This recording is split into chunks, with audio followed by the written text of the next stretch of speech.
Guerre 14-18 avec la publication d'un ouvrage dédié à des héros oubliés. Une biographie retrace la vie de 589 poilus girondins tombés au front.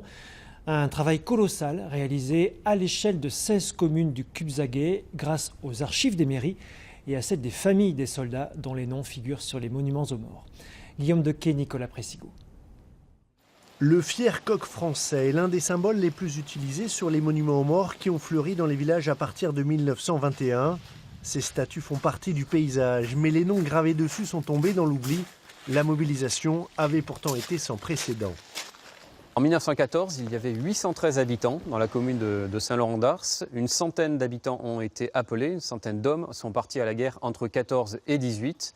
Et sur ces 100 soldats, il y en a 20 qui sont décédés.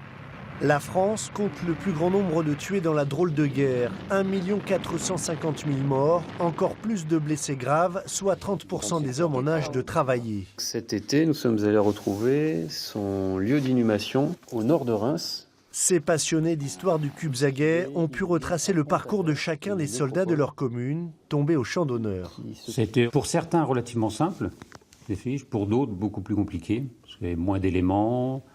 Les prénoms ne correspondaient pas toujours. Les prénoms sur les monuments morts, des fois c'est pas leur prénom officiel, c'est leur deuxième, troisième prénom. Un livre est dédié à ces héros oubliés et des pièces inédites ont été extraites des greniers de certains descendants, comme ceux de l'abbé Paul Mandin, mobilisé le 3 août 1914, mort après 3 mois de combats intenses. Le soldat Paul Mandin, que l'on retrouve ici en photographie, avec à côté sa Légion d'honneur.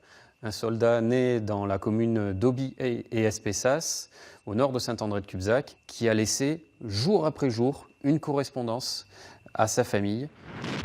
14-18 devait être une guerre éclair, la dernière du continent.